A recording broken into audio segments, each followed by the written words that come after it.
জামাই ষষ্ঠীর মিষ্টিতে গেরুয়া এফেক্ট। শনিবার জামাই ষষ্ঠীর দিন রাজ্যের জন্মদিনও বটে। রাজ্য সরকারের উদ্যোগে পশ্চিমবঙ্গ দিবস অনুষ্ঠিত হচ্ছে ধুমধাম করে। রাজ্যে এসেছেন প্রধানমন্ত্রী নরেন্দ্র মোদী। জামাই ষষ্ঠীর দিনে বিভিন্ন প্রান্তে তাই গেরুয়া এফেক্ট লক্ষ্য করা গেছে। বাদ যায়নি মিষ্টির দোকানেও। গেরুয়া রঙের মিষ্টির চাহিদা এদিন ছিল তুঙ্গে। মিষ্টি ব্যবসায়ীদের কাছ থেকে জানা গেছে, অন্যভাবে জামাই ষষ্ঠীর সময় রসগোল্লা, সন্দেশ, দইয়ের চাহিদা থাকলেও এবারে সাদা রসগোল্লা সন্দেশের চাহিদার জায়গায় ঠাঁই করে নিয়েছে গেরুয়া রঙের কমলাভোগ সন্দেশ।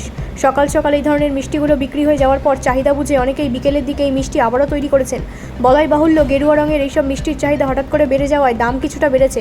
জামাই বাবা জীবনদের মন যে এবার গেরুয়াময় তা নির্বাচনের ফল প্রকাশে বোঝা গেলেও জামাই ষষ্ঠীতে চাক্ষুষ করল মিষ্টি ব্যবসায়ীরা। ব্যুরো রিপোর্ট, রাষ্ট্রীয় প্রসার বাংলা।